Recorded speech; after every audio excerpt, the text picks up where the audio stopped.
in these tables, in 5 minutes there'd be trash everywhere. The place would be unsanitary, unpleasant. People wouldn't come. What you're doing matters. I just wanted to say thanks for doing it. See ya. Now, I'm walking off. He's in shock. But in the time it took me to walk about 10 feet, when I glanced back, I swear he had grown 6 inches. He didn't become serviceman. Hey, good morning, welcome to the food court. Boy, it looks like you could use one of our bran muffins. Let me help you out here.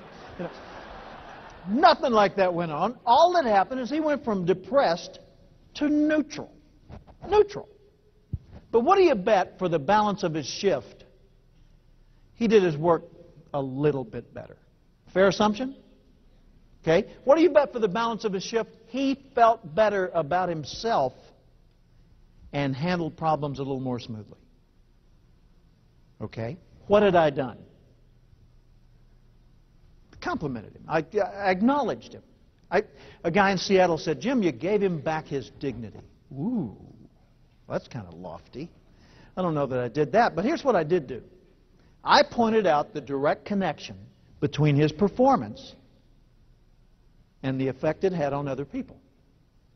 I pointed out the direct connection between his performance and the effect it had on other people. He knew about that, but he hadn't thought about that. He didn't think about it very often at all, I'll bet. How many times do your people think about it? How many times do you think about it in a given day? You say, well, given, that's the point, Jim. It's a given. Hey, when it's a given like that, I'll guarantee you it's not getting much mental energy or much emotional investment. If we don't consciously and intentionally remember and notice the purpose of what we're doing, then we tend to become bureaucratic and just get caught up in the process of what we're doing. When people don't see much purpose in what they do, they won't bring much value to what they do. It matters. It matters. Person to person. How many of you have ever seen your business suffer because two of the people in it didn't deal with each other very effectively? Get them up. Yeah, exactly. Everyone in the room. People problems are an enormous business expense. So, is it just up to you just slap them around and say, grow up? I don't think so. I think it's a skill thing, it's an attitude thing, it's an inspiration thing. We need to inspire them. We need to lead them in such a way that they feel the need or the impetus to rise above that and to acquire the skills for resolving personal conflict. And also, person to self. If a person doesn't feel good about him or herself, it will show up in their work. Agreed? Absolutely. So it really pays to support and encourage personal development through your organization. We used to say, nah, that's their personal problem. You know, that's something, that's not job related. The heck it's not. It shows up on the job. That's job related. We're talking dollars here, right? Okay? So there are a lot of vital relationships that expand our thinking about what does it mean to be a leader, be a manager, be a director of sales, be a vice president of an organization. There's a lot to it. Organizational DNA, the genetic code of your organization, is contained in what you believe in, care about, stand for, and how you express yourself to the community. And that's the first thing people have to embrace in order to really be a part of the organization itself. I'm going to show you a little grid here that takes the two things, awareness, how you think, and performance, what you do. It's kind of fun, standing in front of a race car like this and saying the word performance, I feel like kneeling. That's nice. By the way, I really appreciate the fact that you chose silver cars to give away in the year that's the 25th year, silver anniversary of Cathcart Institute. I thought that was very thoughtful of you. Thank you. Years ago, when my marriage 25th came about, my wife Paula said, Jim, you know, our 25th is coming up. And I said, yeah, I know. That's our silver anniversary. She said, no, it's not. I said, yes, it's our silver anniversary. She said, no, it's our diamond anniversary.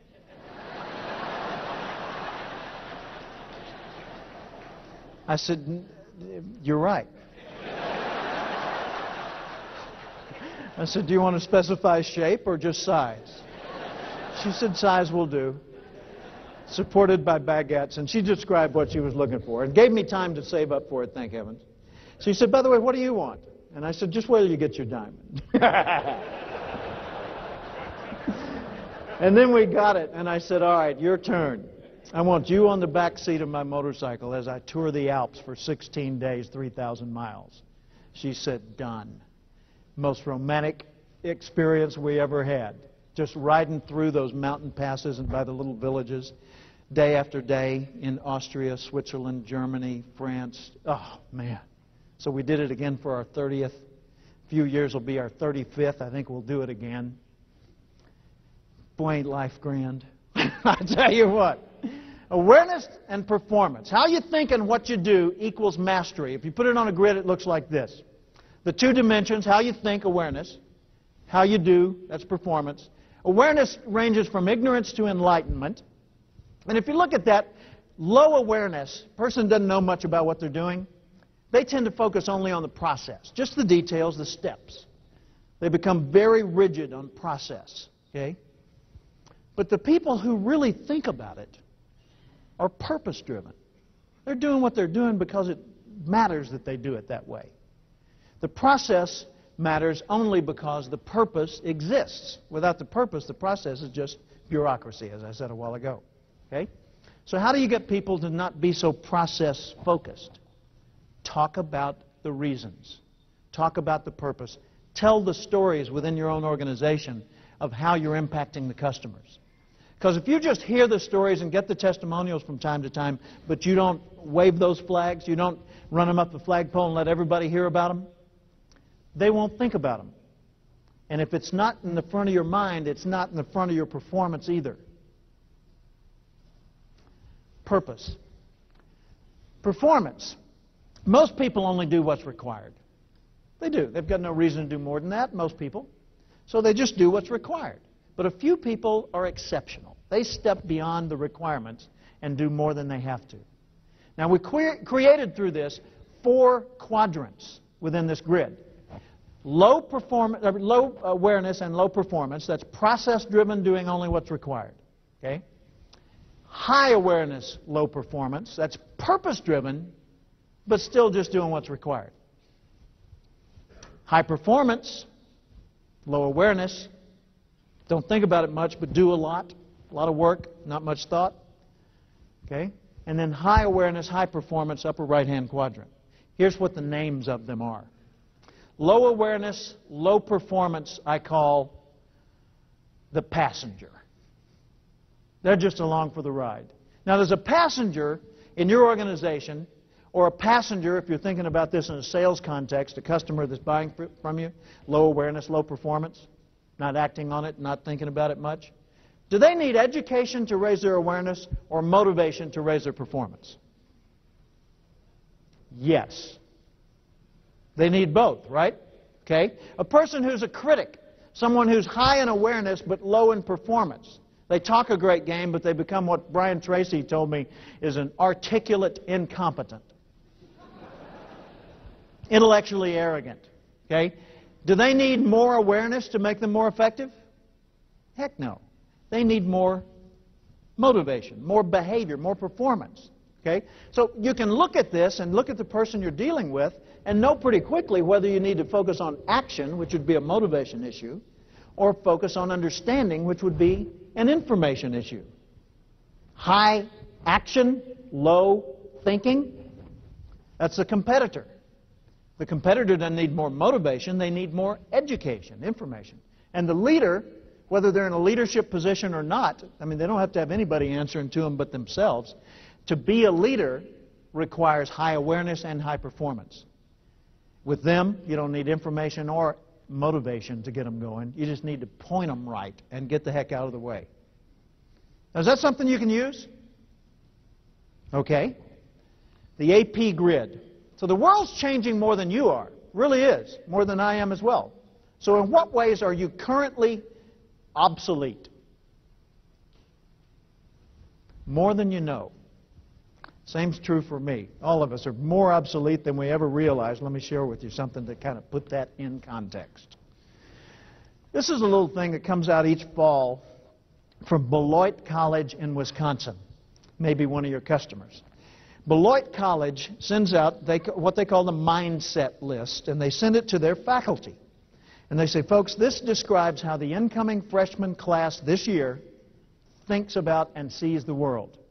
Compare it to how you see the world. The incoming freshman class this September was born in 1984.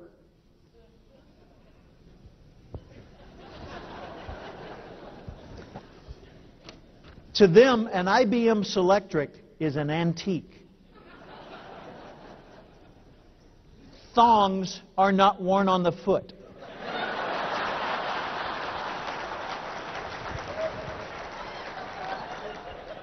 There's always been Diet Coke. Adults have it's always been impossible for them to open Tylenol. To them, one earring on a man indicates he's probably pretty conservative. Boeing has not built the 727 during their lifetime. Did you fly one? The Colts have always been in Indianapolis. Oh, sorry, Baltimore. Volkswagen Beetles have always had front engines. Ron Howard, who's that? A balding older film director. Not Opie. Hey, don't have a clue what carbon paper is. Now, they have come up with a pretty creative definition for CC, courtesy copy. That's pretty good, I thought. Okay. Oprah's always been a national institution. Jay Leno's always been on The Tonight Show. They don't remember the Reagan era. Atari is before their lifetime.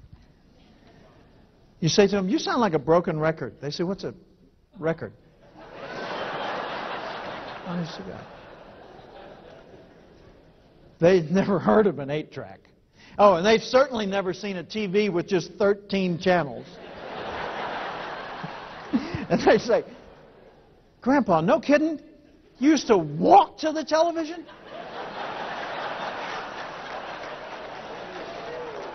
Dude. You talk about VCRs, and they say VCR. Oh, yeah, that's like Grandma's got a VCR. What's beta? What is that? Never heard the statement, where's the beef? Oh, man. Michael Jackson's always looked like a white woman.